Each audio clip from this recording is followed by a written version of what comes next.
Today I want to share with you the most simple and effective way that I've built my wealth, how much exactly I've made from doing this, how you can realistically do this as well, and the answer is right behind me. What's up everybody? My name is Corey, and on this channel I'm vlogging the journey of turning $500 into $1 million. However, this video, it's not about that. Occasionally I like to share ideas or strategies that I've personally used that have changed my life financially. And what I'm going to share today is what I genuinely feel can be the best financial decision in many people's lives, as I've done this myself over and over again. House hacking is a term that's often used to describe when you purchase a primary residence, live in that unit as required, which is generally about a year, but then rent out other parts of the home at the same time. This is commonly done in multifamily housing such as duplexes, triplexes, and quadruplexes. In fact, I'm sitting in one of the rentals right now of my triplex that we're currently house hacking.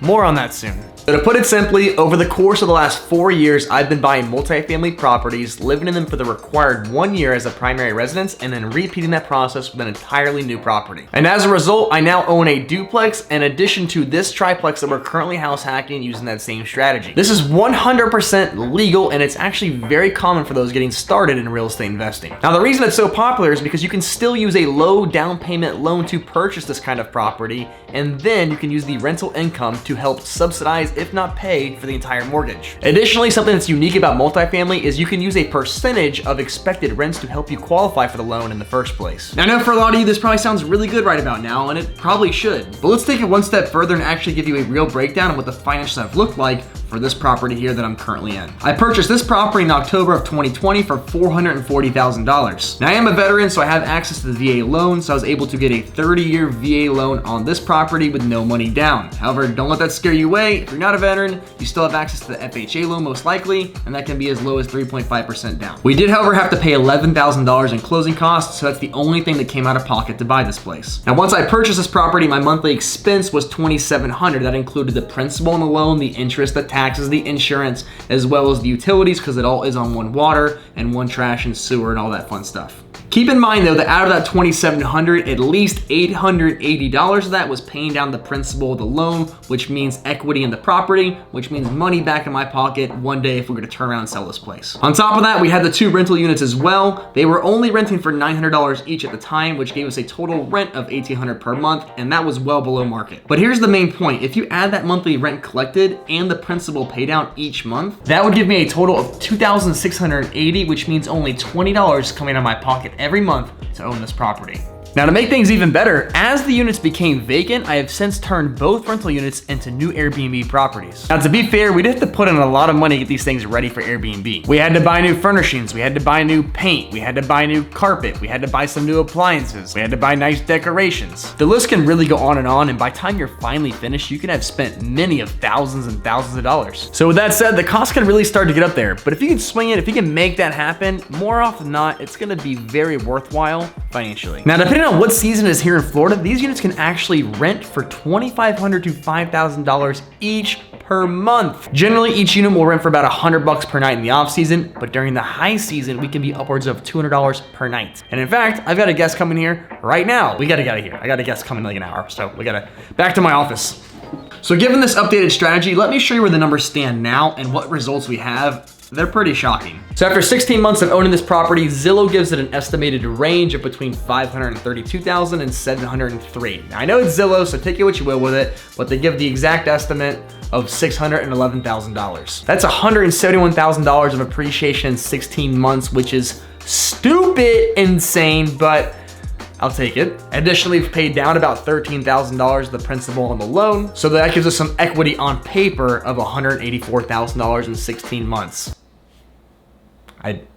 What's better than that? How do you beat that? You can't beat that. But it still gets better. We now rent both sides on Airbnb, as I said earlier. So let's just say we, on average through the year, rent out each unit for $3,500 per month. We'll pay a cleaning company about $600 a month to clean one of those units for every turnover. Electricity is gonna be about $150 per unit. And then each unit's share of the water, trash, and sewer is about $166. So that means we're gonna net $2,584 on each unit, times 2, and that makes that $5,168. Subtract our monthly payment of $2,700, and we're still cash flowing $2,468. And that does not even include that we're living in the biggest unit for free. Once we buy a new house and move out of this unit and rent all 3, we'll be making about $6,000 a month in rent on this property. So how can you do this too? I know that's what everybody wants to know, but the fact is I can only speak in generalities because everybody's circumstance is going to be a little bit different. So just keep that in mind. What I say might not currently align with where you're at financially, but that doesn't mean there's not a path for you. You might just have to start at a different place. This triplex is the 3rd property I've ever bought. In fact, the first one I ever bought was a single family home for $180 that didn't cash flow at all. After 6 years, I'm only now getting to a really good place in my investing. So don't be discouraged or feel like you can't do this, because you definitely can, and your future self will certainly thank you. So here's some basic steps to get started. First thing, full stop, you need to get your personal finances in order. No amount of tricks or tips or anything anybody says is gonna help you if you're undisciplined with your money and you don't know how to handle it. Eventually, to do this, you're gonna have to have some cash built up anyway, so go ahead and get started on a side hustle or 2 if that's what it's gonna take. There are countless resources out there to use, so get your money right before you move forward at all. The next thing you wanna do is talk to a professional mortgage broker. This will help figure out what you can qualify for and really narrow down your search by price and property type. I'm only speaking from memory about a lot of these loan products, so you're gonna wanna see what your specific options are. If you're a veteran, you can use the VA loan with no money down. That's what I did. Although most other people can use an FHA loan. A conventional loan is also an option, but I do believe for a duplex, you're gonna need to put down 15% still, and then even more for a triplex or quad. After that, you'll decide what you can reasonably afford. Some people can afford a triplex like I have here, and others will be able to afford much nicer and bigger properties, such as a quad on the beach. And some people might only be able to afford a 2-bedroom, 1-bath house, and there's nothing wrong with that. You can still work the same strategy. It's just gonna require you to either get a long-term roommate or to do a shared space Airbnb, which for the record, I did many years ago, and I actually liked it. We paid our whole monthly cost with that thing, and I met people from all over the world, which is an added bonus. The last thing you'll have to do is get a really good real estate agent and find the property you wanna buy. Now, let's be clear. I'm really just scratching the surface on this, and if this is something you're gonna strongly consider, you should keep doing your research to find out what works for you best. Now, of course, I have to shamelessly plug myself. I am a real estate agent here in the Tampa Bay area. So if you guys have any further questions about this, or if you're in the market in this area, please don't hesitate to shoot me an email. I'll go ahead and put my email in the description, as well as here on the screen, in case you guys wanna get in touch. Also, please, if you have any follow-up questions, don't be afraid to leave a comment. There might be someone else who has the same question, and hopefully I can answer it for everybody. One quick thing from you guys, if you enjoyed this video or found any kind of value out of it, please make sure you leave a like on here. It helps me so much with the YouTube algorithm. I'd really, really appreciate it. If you guys have enjoyed this video, make sure you check out some of my other ones here. I've done a couple house hacking videos as well regarding these multifamily house hacks. And as always, thanks so much for watching. I'll see y'all next week.